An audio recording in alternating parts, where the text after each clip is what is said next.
These two colors promise to be game changers for my winter landscape palette, but the truth is that I've never used them together, so I really don't know how the painting's gonna turn out today. So let me introduce you to these colors, and later on I will explain why I chose these colors, as well as I will explain how you can choose a color that will be a great addition to your palette.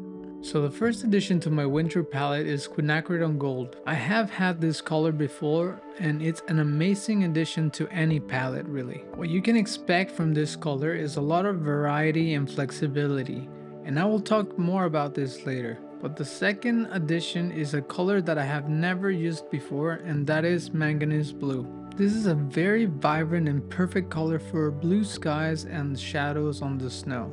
At least that's what I thought before I bought it. When I buy a new color, it has to have a purpose. It has to have a mission. So it's not a light decision when it comes to buying a new color for me.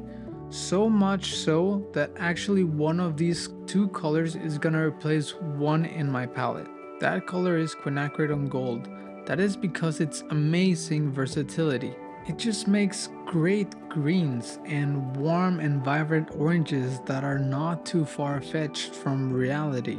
It just makes colors that I can't seem to mix with anything else, especially with a color that it's gonna replace. Which is ironic because the color that it's gonna replace is the color that replaced quinacridone gold, which was yellow ochre. There's nothing wrong about yellow ochre, it's just not the color that I want or need for my specific kind of lighting here in Norway. Now let me tell you why I chose manganese blue. The other two blues that I can't live without are cobalt teal blue and ultramarine blue.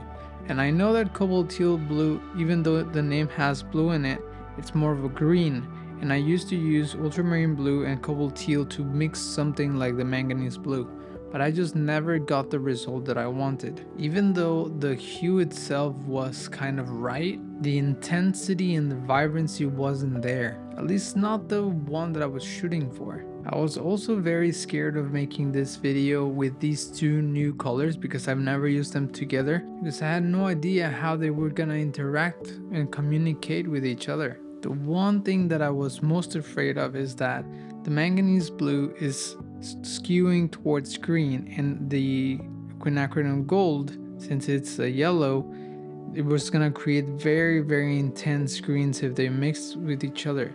But surprisingly, because of that beautiful nature of the quinacridone gold, which is being very overpowering, the color was still on the green side, but also had the warmth of a yellow, if that makes any sense. And given the fact that these both colors are very vibrant just by themselves, I think there was some sort of harmony because of that. Don't quote me on that. This is just all theory from my experience of using them both at the same time.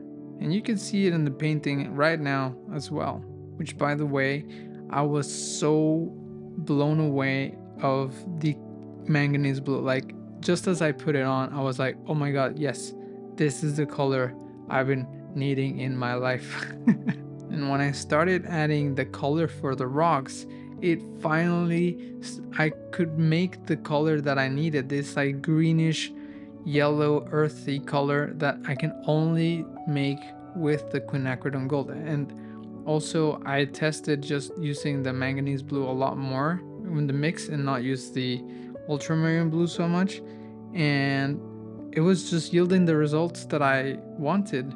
And this is no coincidence, it's not guesswork. It is all about knowing the color wheel and how the color gamuts work. So within any given palette, we have a gamut color, or the range of colors that we can achieve with this palette. When we choose colors that are expanding our gamut, means that we are widening the range of colors that we can mix.